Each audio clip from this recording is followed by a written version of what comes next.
Colonel অলি আহমেদ বলেছেন, জামাত নেতৃত্বে ক্ষমতায় আসলে সবাইকে বুরকা পরতে হবে। খুবই ভালো কথা বলেছেন। তারপরে কি বলেছেন? এরকম কখনো পরিস্থিতি সৃষ্টি হবে না, যেরকম আছে সেরকমই থাকবে। অনেকে বলে শরিয়া আইন চালু হবে।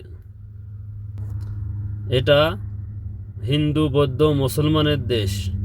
ডক্টর শফিকুর রহমান স্পষ্ট বলেছেন, সংবিধান অনুযায়ী দেশ চলবে।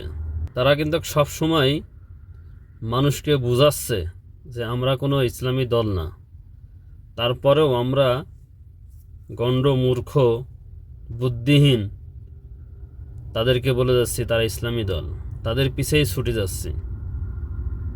তারা বারবার বলছে আমরা ইসলামী দল না, ইসলামী দল না, আমরা ইসলামী শরিয়া আইন বাস্তবায়ন করব না। তারপরে অলি আহমেদ সাহেব উনিও স্পষ্ট বলে দিলেন, আবারও প্রমাণ করে দিলেন। তারপরেও আমরা কিছু বলার নাই। সবাই ভালো থাকবেন। আপনার মন্তব্য কমেন্ট বক্সে জানাবেন।